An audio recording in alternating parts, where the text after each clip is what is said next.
Le visage de l'entrepreneuriat, c'est pas nécessairement être un homme blanc en veston, cravate. Ça peut aussi ressembler à quelqu'un comme moi.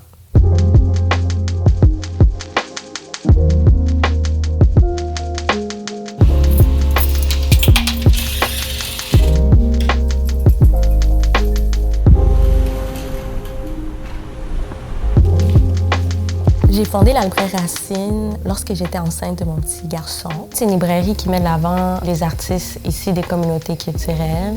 Lorsqu'on représente des personnes racisées, c'est souvent sous forme de stéréotypes où ils ont fait quelque chose de mauvais. Quand on vient ici, on se rend compte que les personnes noires elles tombent amoureuses, elles vivent des frustrations. On a le talent, pourquoi pas le mettre de l'avant?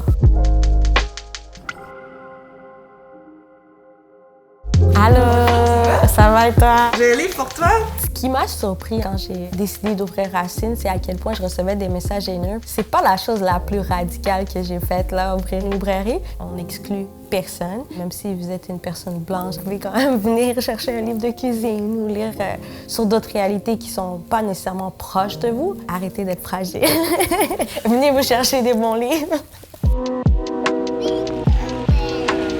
L'arrivée de mon fils a eu un impact sur me lancer ou pas en affaires. On va lire le livre d'histoire d'Haïti, OK? C'est toujours venu me chercher, en fait, à quel point je connaissais pas mes racines. J'avais cette soif de connaître l'histoire de mon pays d'origine, l'histoire des Noirs, etc. parce que je me sentais pas valorisée.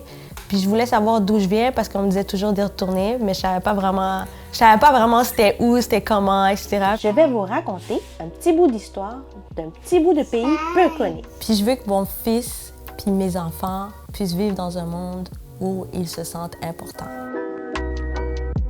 Quand j'imaginais Racine, je m'imaginais comme cliente. L'endroit que je voulais fréquenter, il n'allait pas apparaître comme ça par magie.